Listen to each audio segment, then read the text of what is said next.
खास तरुणांसाठी महाराष्ट्र सरकारकडून आली आहे धडाकेबाज गुड न्यूज। गेल्या काही वर्षापासून रखडलेली पोलीस भरती अखेर सुरू झाली आहे।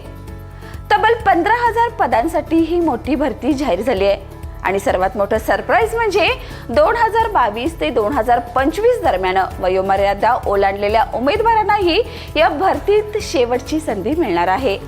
होय, 10 सप्टेंबर रोजी गृह विभागाने शासन निर्णय काढलाय आणि स्पष्ट केलंय की वयोमर्यादा संपलेला उमेदवारही अर्ज करून या भरती प्रक्रियेत थेट सहभागी होऊ शकतात। गेल्या 2-3 वर्षापासून भरतीची मागणी जोरात होत होती आणि अखेर सरकारने हिरवा कंदील दाखवलाय। 5 प्रकारच्या पदांसाठी ही भरती होणार असून 2024 आणि 2025 मधील सर्व रिक्त पदांचा यात समावेश आहे। म्हणूनच मेहनत करणाऱ्या सर्व उमेदवारांसाठी ही आहे एक लास्ट अँड गोल्डन चान्स।